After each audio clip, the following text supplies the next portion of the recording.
काल जेव्हा मुख्यमंत्री एकनाथ शिंदे यांनी दरे या गावातून पत्रकारांशी संवाद साधला, चला बघूया काय म्हणाले एकनाथ शिंदे. आम्ही महायुती प्रचंड मताधिक्याने जिंकलो आणि जनतेच्या मनातलं सरकार आता स्थापन होईल आणि लोकांनी भरभरून प्रतिसाद दिला.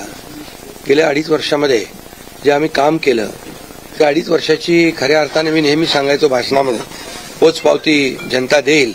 आणि 2.5 वर्षाची की आतापर्यंतच्या इतिहासात कधीही न झालेली कल्याणकारी योजनांचा निर्णय महायुतीच्या सरकारने अवघ्या 2.25 वर्षात घेतला. हा इतिहास आहे आणि या योजना महाराष्ट्राच्या इतिहासामध्ये सुवर्णाक्षराने लिहिल्या जातील. आणि मला विश्वास होता की आम्ही केलेला विकास, आमचा अजेंडा विकासाचा होता आणि आम्ही केलेल्या कल्याणकारी योजना, आम्ही म्हणायचो सर्वसामान्यांचं सरकार आहे, सर्वसामान्यांचं सरकार, गोरगरिबांचं सरकार. मी देखील एक शेतकरी कुटुंबातून आलो म्हणून मी गावी येतो.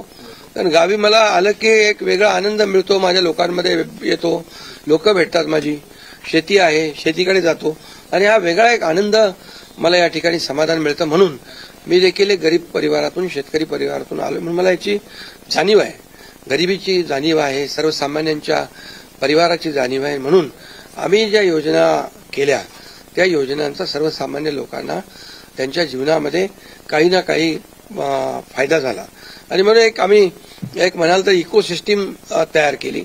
प्रत्येक परिवारातल्या माणसाला, मग त्याचा मुलीचा जन्म झाला, मुलगी असेल, लाडकी बहीण असेल, लाडका भाऊ असेल, युवा प्रशिक्षण स्टायपंड आणि शेतकऱ्यांच्या योजना, या सगळ्या म्हणजे लाडकी बहीण, लाडका भाऊ, लाडका शेतकरी, लाडका ज्येष्ठ, हे सगळे आमचे जे आहेत ह्या सगळ्या साठी आम्ही केल्यानंतर लोकही म्हणायला लागले आपलं सरकार लाडकं सरकार. आणि मला विश्वास होता की या निवडणुकीमध्ये प्रचंड यश मिळेल. आम्ही ज्या योजना केल्या त्याचं प्रतिबिंब या निवडणुकीमध्ये पाहायला मिळालं. आणि तसंच्या तसं आतापर्यंतच्या इतिहासामध्ये एवढ्या मेजॉरिटीने महायुतीला जे यश मिळालं ते कधीच मिळालं नव्हतं. मोठ्या प्रमाणात अशी मागणी आहे की तुम्ही मुख्यमंत्री व्हावं, अशा प्रकारची खूप मागणी आहे.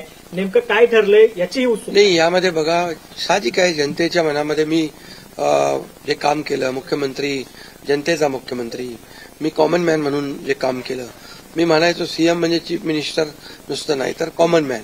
आणि कॉमन मॅन समजून मी काम केल्यामुळे कॉमन मॅनच्या ज्या अडचणी आहेत, दुःख आहेत, ते मी समजून घेऊन सोडवण्याचा प्रयत्न केला. त्यामुळे साहजिक आहे लोकांची भावना. पण आणि त्याबरोबर मुख्यमंत्री म्हणून माझ्या नेतृत्वाखाली निवडणुका झाल्या, माझे दोन्ही उपमुख्यमंत्री सोबत होते, सर्व सहकारी सोबत होते आणि मिळालेले यश हे अतिशय प्रचंड आहे. आणि यामध्ये मी म्हणूनच याच्यामध्ये कोणाचाही संभ्रम नको म्हणून मागच्या आठवड्यामध्ये मी प्रेस कॉन्फरन्स घेतली. आपल्याला माहिती आहे की यामध्ये आदरणीय प्रधानमंत्री नरेंद्र मोदीजी, आदरणीय अमितभाई शाह गृहमंत्री, भाजपाचे अध्यक्ष, आणि हे सर्व निर्णय घेतील मुख्यमंत्री पदाबाबतचा. तो मी सांगितलं, त्याला पूर्ण शिवसेनेचा पाठिंबा आहे, माझा पाठिंबा आहे. त्यामुळे आता कुठं काही असं किंतु परंतु कोणाच्या मनामध्ये नसावा. शेवटी मी मनमोकळेपणाने काम करणारा कार्यकर्ता आहे आणि म्हणून माझा निर्णय मी घेतलाय. सभापती पद पाहिजे म्हणून एकनाथ शिंदेचे प्रेशर नाही. हे पहा, याच्या बाबतीत चर्चा होईल, आता चर्चा होईल. चर्चेमधून बऱ्याचशा काही गोष्टी निघतील, बऱ्याचशा गोष्टी सुटतील. आणि त्यामुळे आम्हाला सर्वात महत्वाचं म्हणजे आम्हाला जे निवडून दिलेलं आहे लोकांनी, त्या लोकांना ज्या काय आम्ही कमिटमेंट केलेल्या आहेत त्या राज्याच्या विकासाच्या दृष्टीने किंबहुना ज्या आम्ही लोकांची बांधील आहोत, ही बांधिलकी आम्हाला जपायची आहे. सगळ्यात महत्वाचं मला काय मिळालं, कुणाला काय मिळालं यापेक्षा जनतेला काय मिळणार आहे. महाराष्ट्रातल्या जनतेने भरभरून मतदान केलेलं आहे, मतांचा वर्षाव केला आहे. आता त्यांना आम्ही आमच्या पद्धतीने जे देण्याचा प्रयत्न होणार आहे. त्यामुळे यामध्ये लोकांच्यासाठी जे करायचं आहे ते आम्ही करणार आहोत. पदासाठी श्रीकांत शिंदेचं नाव समोर येते आपल्या गटाकडनं, ही गोष्ट खरी आहे का? नाही बघा, चर्चा अजून सुरू आहे. चर्चा खूप, आता तुम्हीच चर्चा करत असता पत्रकार, तुमच्या चर्चा खूप जास्ती असतात. त्यामुळे तुम्हाला एकच सांगतो या सर्व चर्चा आहेत. आता एक बैठक आमची अमित भाईंच्या बरोबर झालेली आहे, दुसरी एक बैठक आमची होईल तिघांची, आणि त्या बैठकीमध्ये खूप साधक बाधक चर्चा होईल आणि त्यामधून योग्य तो निर्णय या महाराष्ट्राच्या हिताचा. बघा, आमच्यामध्ये तुम्हाला मी सांगतो, या जनतेने आम्हाला भरभरून दिलेलं आहे. जनतेला असं वाटता कामा नये की आम्ही सत्ता दिली, सरकार म्हणजे एवढी मेजॉरिटी दिली, आता चांगलं सरकार स्थापन व्हावं, जी अपेक्षा जनतेची आहे ती आम्ही पूर्ण करणार. आणि आम्हाला जनतेबरोबर आम्ही उत्तरदायित्व आहोत.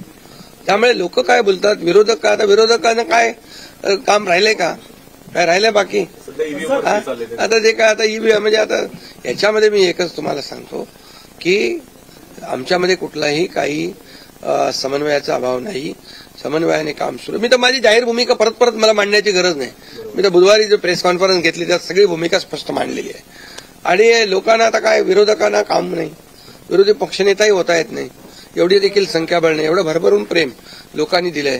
त्यामुळे आता ईव्हीएम आणि या सगळ्या गोष्टींची चर्चा चालू आहे. बघा, झारखंडमध्ये ते जिंकले तेव्हा काही ईव्हीएम चांगलं होतं का? आणि त्याचबरोबर लोकसभेमध्ये ते जिंकले तेव्हा काही ईव्हीएम चांगलं होतं? आता पण लोकसभेचा एक त्यांचा माणूस जिंकलाय या सर्व निवडणुकीत, पोटनिवडणुकीमध्ये. त्यामुळे कर्नाटकमध्ये, तेलंगणामध्ये असेल, झारखंडमध्ये असेल, यामध्ये ते विरोधी पक्षाला देखील यश मिळाले. त्यामुळे ही लाडक्या बहिणींनी एक आणि सर्वांनीच लाडक्या बहिणींचा मोठा सहभाग याच्यामध्ये, या विजयामध्ये आहे. आणि लाडक्या भावांना त्यांनी भरभरून प्रेम दिले, लाडक्या भावांनी आम्हाला प्रेम दिले, लाडक्या शेतकऱ्यांनी दिले. सर्वांनी, या सर्वांच्या एकजुटीच्या प्रेमामुळे, आशीर्वादामुळे हे सरकार एवढ्या मोठ्या प्रमाणात मेजॉरिटी झाले.